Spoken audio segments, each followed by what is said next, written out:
Сәлеметсіздер ме? Сіздермен 99 каналы. Бүгінгі сабақтың тақырыбы ферменттердің медицинада, химия өндірісінде, өнеркәсіпте қолданылуы. Ферменттер көптеген жылдар бойы адам қызмет ететін әртүрлі салаларда қолданылып келеді. Ферменттердің әрекет ету тиімділігі химиялық катализаторлармен салыстырғанда әлдеқайда жоғары. Дегенмен оларды сақтау температуралық әсерлерге тұрақсыз болуына байланысты қиындау болып келеді. Сонымен қатар ферменттерді реакция өнімдерінен бөліп алудың технологиялық қиындықтарына байланысты бірнеше қайтара қолдану мүмкін емес. Микробтық ферменттік препараттарды өнеркәсіптің және ауыл шаруашылығының, медицинаның тағы да басқа салаларында қолдау орасан зор жетістіктерге жеткізеді. Сол себепті зерттеулерді кеңейтіп, өнім түрлерін көбейтіп, технологияның тұрақтылығы мен тиімділігіне қол жеткізіп, микробтық ферменттік препараттардың жоғарғы белсенділігі мен тұрақтылығына нақты кепілдік алу қажет.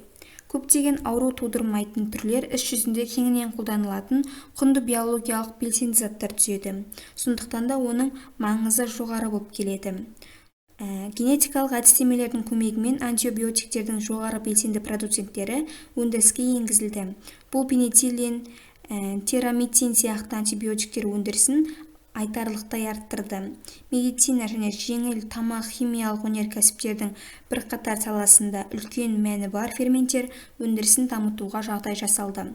Жалпы ферменттердің жоғарғы дәрежелі талғампаздық қасиеті бар. Тірі организмдер оларды алуан түрлі химиялық реакцияларды үлкен жылдамдықпен жүзеге асыру үшін қолданылады. Ферменттер өз белсенділігін жасушаның микрокеңістігінде емес, организмнен тыста сақтай біледі.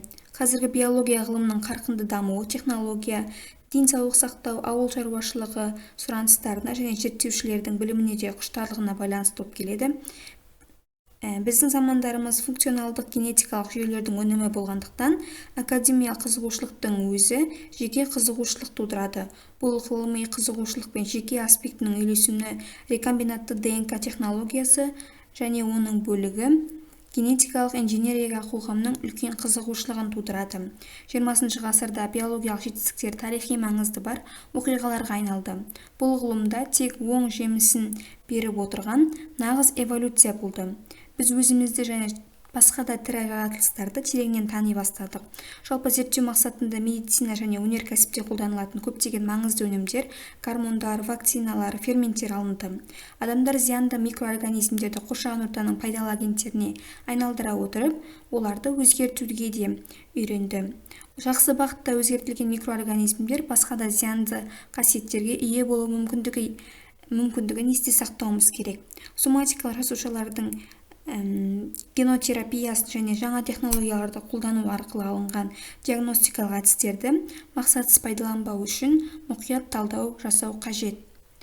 Жалпы биотехнологияда жануарлар мен өсімдік жасушаларының өсірінділері кеңінен қолданылып отырады. Жануарлар мен өсімдік жасушаларының құрылысы, физиологиясы, биотехнологиясы бактерия жасушаларына қарағанда анағұрлым күрделі.